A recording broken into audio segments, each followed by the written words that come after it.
खूप लोक gym join करतात, प्रोटीन घेतात, क्रिएटिन घेतात, पण मी एक गोष्ट सांगतो, फक्त सप्लिमेंट्सनी बॉडी बनत नाही. जर खरंच तुम्हाला बॉडी बनवायची असेल तर रोज जिमला जायला लागतं. कुठले पण कारण न देता तुमचा डेली प्रॉपर वर्कआउट झाला पाहिजे. जर तुम्हाला वेट लॉस करायचा असेल तर मेंटेनन्स कॅलरीज पेक्षा थोडे कॅलरीज कमी खायचे.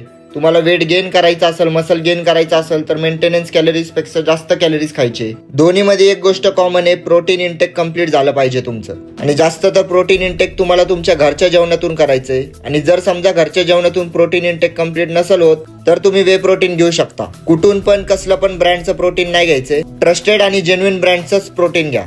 मी स्वतः GNCचं यूज करतो कारण हा खूप जुना आणि ट्रस्टेड ब्रँड आहे. मी स्वतः यूज करतो म्हणून तुम्हाला सांगतोय, हा सेफ आणि रिझल्ट याचे खूप चांगले आहेत. आणि याला घ्यायचं असेल तर तुम्ही माझ्या बायो मध्ये लिंक आहे त्याच्यावर क्लिक करू शकता किंवा डायरेक्ट GNCच्या ऑफिशियल वेबसाईटवर जाऊ शकता. आणि तिथे चेकआउट करताना माझा कोड यूज केला ना Jay01 तर तुम्हाला अजून जास्त डिस्काउंट भेटेल. सप्लिमेंट्स घ्या आणि चांगल्या ब्रँडचंच घ्या, नाहीतर घेऊ नका. पण एक गोष्ट लक्षात ठेवा, फक्त प्रोटीन नाही, वर्कआउट, तुमचा डाएट आणि सप्लिमेंट्स हे सगळं जर नीट केलं तरच प्रॉपर रिझल्ट येतात. आणि अशाच रिअल फिटनेस टिप्ससाठी मला फॉलो करायला विसरू नका.